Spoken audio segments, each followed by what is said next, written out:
government, and I will not mention the word APC, as the leader of the NGC repeatedly named NGC. Mr. Speaker, when I looked at all the increments on this Finance Act, the first question I asked myself and my colleagues on the other side is, who pays the cost? Who pays the actual cost of this increment? Is it that government is going to subsidize for our people? Or is this cost and the levy and everything going to be thrown at our people? If the cost is going to be carried by our people, then I call on honorable members of parliament present to throw away the political lens and look at the poor masses that lives in Krube, Mambelawa, my poor village in Bamoilumo, and understand that what we do here in this well of parliament affects our people.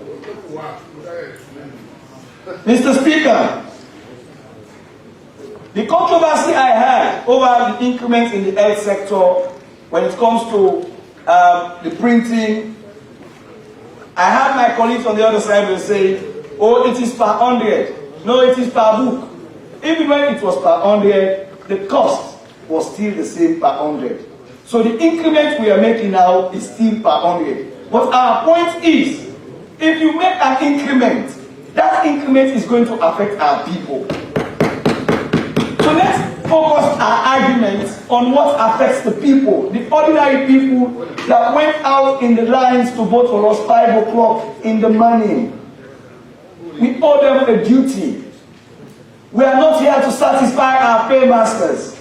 We are not here to satisfy our political parties, but we are here to do justice to our people. Mr. Speaker, to petroleum, page 47. D&E. If you look at the global trend of the cost of petroleum today and equate it to that of Sierra Leone, you find out that the global cost of petroleum, if transported to Sierra Leone, our fuel will have been far lower than what it is today.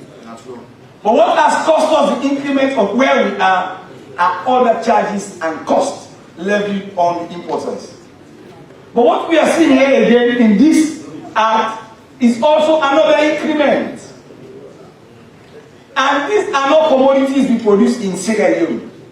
So if there is any shock on the petroleum price, then it's going to affect us and our people drastically.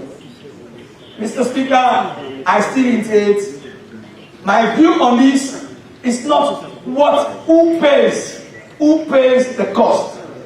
The people of Sierra Leone, the poor people, are going to pay the cost. But when I see the increment on taxation, I now understand. I now join the two to what I had on the 98.1 this morning, when both leaders of opposition were saying the wage bill has been increased. Every year we have an increment in the wage bill. And as a country that wants to finance its own budget, we have no other source. The only recourse we have is to turn back to our people and give them the burden to satisfy very few of us who are working at the expense of the people who actually voted us in.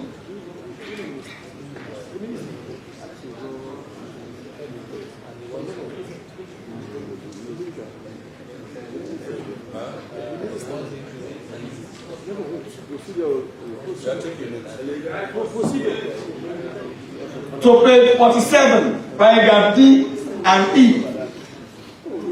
Mr. Speaker, when you look at the cost of petrol, crude oil around the world, if proper calculations are done, you understand that the price of fuel now in Sierra Leone should be far less than what it is now.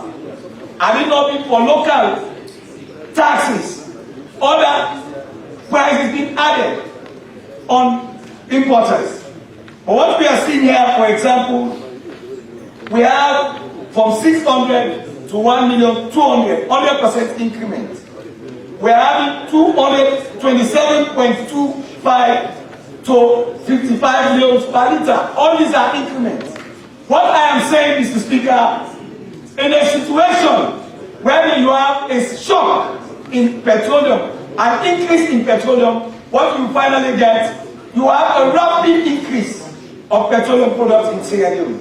And this time, no standard will only be limited, the pressure will not only be limited to us as politicians, but this will affect the lives of the ordinary people.